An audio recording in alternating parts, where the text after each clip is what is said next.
Hi hello welcome to real boom. నేను ప్రశాంతి. ఈరోజు నాతో పాటు రియల్ ఎస్టేట్ ఎక్స్పర్ట్ రెహమాన్ గారు ఉన్నారు. వారితో మాట్లాడి present real estate up and downs ఎలా ఉన్నాయి, ఫ్యూచర్ ఎలా ఉండబోతుంది, ఈ విషయాలన్నీ తెలుసుకుందాం. నమస్తే సార్.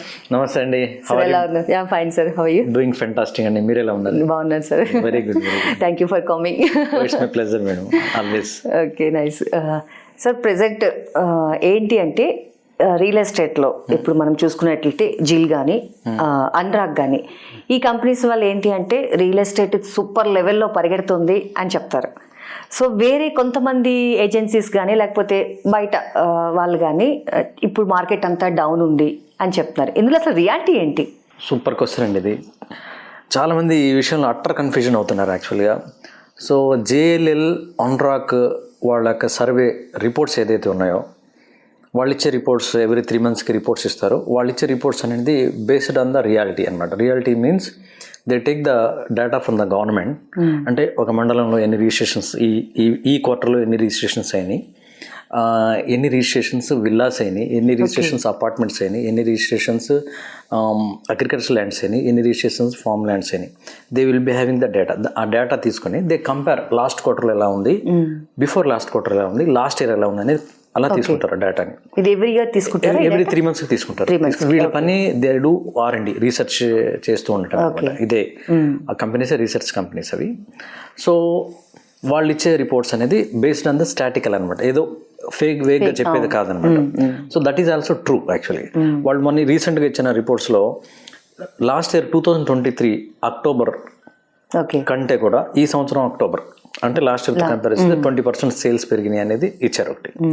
అట్లానే ఆగస్టు సెప్టెంబర్తో పోల్చుకుంటే నెక్స్ట్ తర్వాత మంత్ అక్టోబర్లో 2% సేల్స్ పెరిగిందని ఇచ్చారనమాట రిపోర్ట్స్లో. యాక్చువల్గా అయితే ఇది ఒక రిపోర్టు.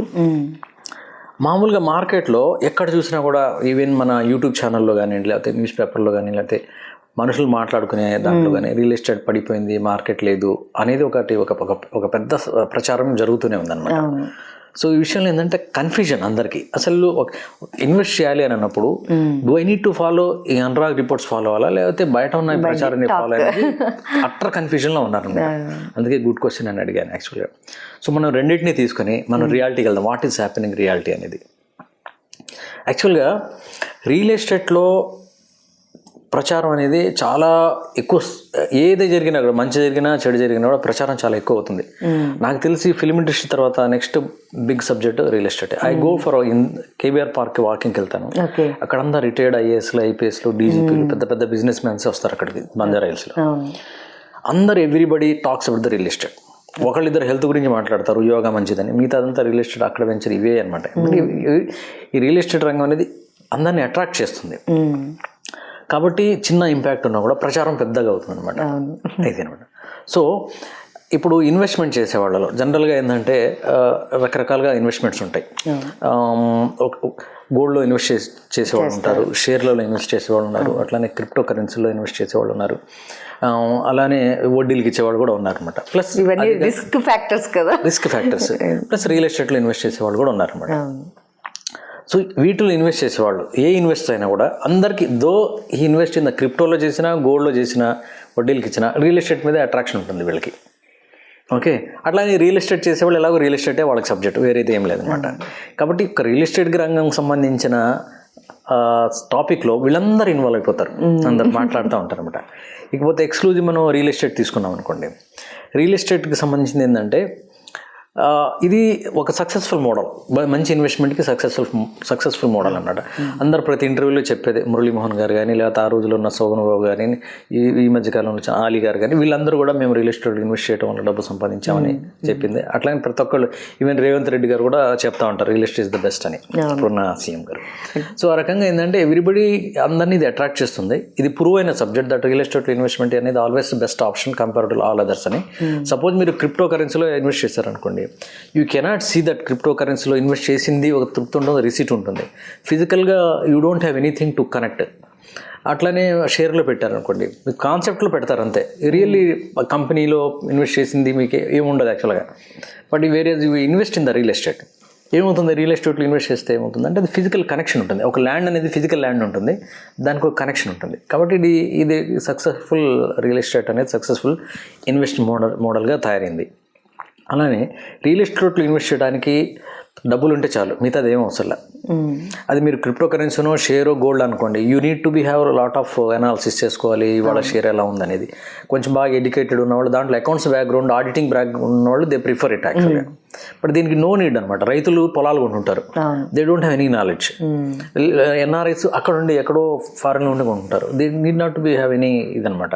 సో రియల్ ఎస్టేట్కి ఇంత వెసులుబాటు ఉండటం వల్ల, అందరికీ ఇది రియల్ ఎస్టేట్ అట్రాక్ట్ చేయడం వల్ల చిన్న ఇంపాక్ట్ జరిగిన ఇక్కడ ప్రచారం ఎక్కువ అవుతుంది అనమాట. ఇక వేరే కోర్గా రియల్ ఎస్టేట్లోకి వస్తే, రియల్ ఎస్టేట్లో 100 మంది ఇన్వెస్ట్ చేయాలి ఇంట్రెస్ట్ ఉన్నవాళ్ళు, ఆసక్తి ఉన్నవాళ్ళు 100 మంది ఉంటే, ఆసక్తి ఉన్నవాళ్ళు వేరు, కొనేవాళ్ళు వేరు. ఆసక్తి ఉన్నవాళ్ళు 100 మంది ఉంటే నిజంగా కొనేవాళ్ళు 30% ఉంటారు అంతే. మిగతా 70% నేను ఇప్పుడు దాకా చెప్పాను కదా, ఇదే బ్యాచ్ ఉంటుంది అనమాట. సో వీళ్ళ ప్రచారం చాలా ఎక్కువ స్థాయిలో, కాబట్టి సౌండ్ కూడా ఎక్కువ ఉంటుంది. బికాజ్ లాట్ ఆఫ్ పీపుల్ కదా. వీళ్ళకి ఎలా ఉంటుంది అంటే రియల్ ఎస్టేట్ మీద ఆసక్తి ఉంటుంది, బట్ వాళ్ళకి కొనుగోలు శక్తి ఉండకపోవచ్చు, ఇంకేదైనా రీజన్స్ ఉండొచ్చు. ఆసక్తి కూడా వాళ్ళకి ఎలా జనరేట్ అవుతుంది, వాళ్ళ ఫ్రెండ్స్ ఎవరో ల్యాండ్ కొనుక్కున్నారు, తర్వాత అమ్మారు, బాగా డబ్బు వచ్చింది, పెద్ద ఇల్లు కొన్నారు, కారు కొన్నారు, అదొక ఇన్స్పిరేషన్ ఉంటుంది. అలానే వీళ్ళు కూడా ఏదో పూర్వాశ్రమంలో ఎక్కడో ఒక ల్యాండ్ కొనుక్కొని తర్వాత మంచి రేటుకి అమ్మి వాళ్ళ అమ్మాయి మంచి మ్యారేజ్ చేయటం, పిల్లల్ని యూకే పంపించడం, ఇలాంటిది ఏదో చిన్న హిస్టరీ ఉంటుంది వాళ్ళకి. అలానే రోజు చేసే ప్రచారాల్లో వాళ్ళకి ఇంట్రెస్ట్ ఉంటుంది రియల్ ఎస్టేట్లో ఏం జరుగుతుంది అనేది.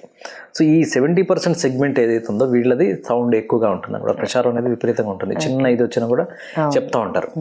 ఈ ఇంపాక్ట్ వచ్చేసరికి 30% ఎవరైతే రియల్ ఎస్టేట్లో రియల్గా ఇన్వెస్ట్ చేసేవాళ్ళు ఉంటారో వాళ్ళ మీద పడతా ఉంటుంది అనమాట. ఈ 30%లో కూడా ఒక 20% వచ్చేసరికి ఇన్వెస్టర్స్గా ఉంటారు. అంటే వాళ్ళు ఓన్లీ ఇన్వెస్టర్, అంటే ఇవాళ నేను డబ్బులు ఏం పెట్టాను, నాకు రేపు ఏమొస్తుంది, సంవత్సరం తర్వాత ఏమొస్తుంది, 2 ఏళ్ళ తర్వాత ఏమొస్తుంది అనేదే చెకింగ్ ఉంటుంది. బట్ దే డోంట్, డబ్బులు ఉంటే ఉంచుకుంటారు తప్పితే మళ్ళీ వేరే పక్కకి వెళ్ళరు. They will wait till time comes అనమాట. అంతేగాని ఆవేశపడిపోయి పెట్టరు అనమాట. డబ్బులు ఉంటాయి కానీ ఇంకో చాటో సరే రియల్ ఎస్టేట్ బాగాలేదు కదా, గోల్డ్లో పెడదాము, క్రిప్టోలో పెడదాం, they don't move, but they keep on watching అనమాట. ఇక 10% ఉంటారు. ఆ 10% పెంపులు వాళ్ళకి భూమితో సంబంధం లేదు, దేనితో సంబంధం లేదు, వాళ్ళకి డబ్బులు ఉన్నాయి, నాకు ఇన్వెస్ట్ చేయాలి, మంచి ఇన్వెస్ట్మెంట్ ఎక్కడ చేయాలి, నేను ఫ్యూచర్లో ఉండాలనుకుంటున్నాను, రావాలనుకుంటున్నాను, I want to have experience with my own home, ఇలా ఉంటారన్నమాట. ఈ 10% ఏదైతే ఉన్నారో అది వాళ్ళు రీసెర్చ్ చక్కగా ల్యాండ్స్ ఈ ప్రచారాలు ఏమి ఉండవు. ఎందుకు ప్లాట్ కొనడానికి వెళ్ళినప్పుడు ఒక 10 మంది కస్టమర్లు ఉంటారు, నేను కొనడానికి వెళ్ళాను, 10 మంది నెగిటివ్ మాట్లాడినా నాకేం వినపడదు, ఇప్పుడు కొంటాం వేస్ట్, అది వేస్ట్, నాకేం వినపడదు. నాకు కావాల్సింది ఐ వాంట్ బై ల్యాండ్. ఈ 10% people will be like this అనమాట. మీకు అనురాగ్ లేకపోతే జేఎల్ఎల్ ఇచ్చే రిపోర్ట్స్ ఏదైతున్నాయో ఈ 10% పీపుల్ యొక్క రిపోర్ట్స్ అవి. అంటే ఇది ట్రూ, ప్రచారం కూడా ట్రూ. మధ్యలో నలుగుతుంది ఈ 20% బ్యాచ్ ఎవరైతే ఉన్నారో ఇన్వెస్ట్ చేయాలా వద్దా అనేది. ప్రచారానికి ప్రభావితం అవుతారు, ఇది ముందుకు వెళ్ళలేరు, వెనక్కి వెళ్ళలేరు అనమాట. This is the scenario practical గా జరుగుతుంది.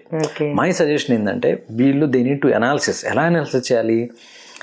ఈ జైలర్ రిపోర్ట్స్ ఉన్నాయి, అట్లానే అనురాగ్ రిపోర్ట్స్ ఉన్నాయి, అట్లానే మనం ఒక పాత హిస్టరీ తీస్తే అసలు హైదరాబాద్ యొక్క రియల్ ఎస్టేట్ యొక్క ప్రస్థానం అనేది స్టార్టింగ్ నుంచి ఎలా వెళ్తూ వస్తుంది, హైదరాబాద్ యొక్క డెవలప్మెంట్ యాక్టివిటీ ఎలా వెళ్తూ ఉంది, హైదరాబాద్లో కంపెనీస్ ఎలా అట్రాక్ట్ అయ్యి వస్తున్నాయి, how it become a global city. So regional ring road కానీ, అవుటర్ రింగ్ రోడ్ కానీ, ఇప్పుడు రాబోతున్న మెట్రో సిటీస్ కానీ, ఫ్యూచర్ సిటీస్ కానీ, ఇవన్నీ there are lot many things are there. వాళ్ళు దీనికే పరిమితం అవ్వాలి. There shouldn't go to the beyond that. ఆ న్యూస్కి వెళ్లకుండా దీన్ని వాళ్ళు స్క్రూటినీ చేసుకుంటే వాళ్ళకి మైండ్ అంతా క్లియర్ అవుతూ ఉంటుంది, నారో అయిపోతుంది అనమాట. ఇవన్నీ డెలీట్ అని then they can move forward, they can enjoy the fruits అనమాట. యాక్చువల్గా దిస్ ఇస్ వే, యాక్చువల్గా this is my sincere suggestion. So irrespect of government policies, irrespect of government ప్రకటనలు పక్కన పెట్టేస్తే హైదరాబాద్ ఈజ్ బూమింగ్ వండర్ఫుల్ అనమాట. It is in autopilot mode. ఇప్పుడు ఏదో ప్రభుత్వం ఇచ్చిన ప్రకటనల మీద లేకపోతే రాజకీయంగా ఇచ్చిన ప్రకటనల మీద ఆధారపడి లేదు. Of course if you take the Amaravati ఇలాంటివి అనుకోండి, కొత్త రాజధానులు కొత్త ఇది కాబట్టి they are completely depend on the వీళ్ళు ఇచ్చే స్టేట్మెంట్స్ మీద డిపెండ్ అయి ఉంటుంది. ఇక్కడ నో వే అనమాట. ఇప్పుడు Hyderabad become a global city, people are buying across the country, across the globe they are buying. కొనుక్కుంటున్నారు చక్కగా. ఒకప్పుడు అది బెంగళూరుకు ఉండేది అచ్చాం, ఇప్పుడు కొంటున్నారు. అట్లానే కంపెనీస్ కూడా బెంగళూరు నుంచి, బొంబాయి నుంచి, ఢిల్లీ నుంచి చాలా కంపెనీస్ వచ్చేసినాయి ఇక్కడ. బికాజ్ హైదరాబాద్కి ఆ పొటెన్షియాలిటీ ఉంది కాబట్టి people are attracting. And one of the best destination in India is Hyderabad. And second largest luxurious residential zone is Hyderabad. Second largest highrise towers buildings ఉన్న ఏరియా హైదరాబాద్. అవును. అట్లానే compare to all other cities, beautiful city plus complete నేచర్తో connect అయి ఉన్న city and what we call pollution కూడా అత్యంత తక్కువగా ఉన్న సిటీ కూడా హైదరాబాదే. దీనికి రీజన్స్ ఉన్నాయి. బికాజ్ హైదరాబాద్కి ఒక పెక్యులారిటీ ఉంది. హైదరాబాద్కి జస్ట్ ఆనుకునే సిటీగా ఆనుకునే 1,30,000 ఎకరాల్లో జియో ట్రిబుల్ 1 ల్యాండ్స్ ఉన్నాయి. అక్కడ కన్స్ట్రక్షన్ పర్మిషన్ ఉండదు, అంత వాటర్ బాడీ, ట్రీస్ ఇవన్నీ ఉన్నాయి. అట్లానే మీకు శ్రీశైలం హైవేలో కొంచెం అలా ముందుకు వెళ్తే తుక్కు కూడా దాటిన తర్వాత left side right side you can see the complete green marking ఉంటుంది. అదేంటంటే forest zone. Green marking is indication forest zone. మొత్తం ఫారెస్ట్ ల్యాండ్స్ ఉన్నాయి. అట్లానే కన్జర్వేషన్ ల్యాండ్స్ ఉన్నాయి. దీస్ ఆర్ ఆల్ ఈ హైదరాబాద్ని it make the balance of ఇవన్నమాట పొల్యూషన్ని.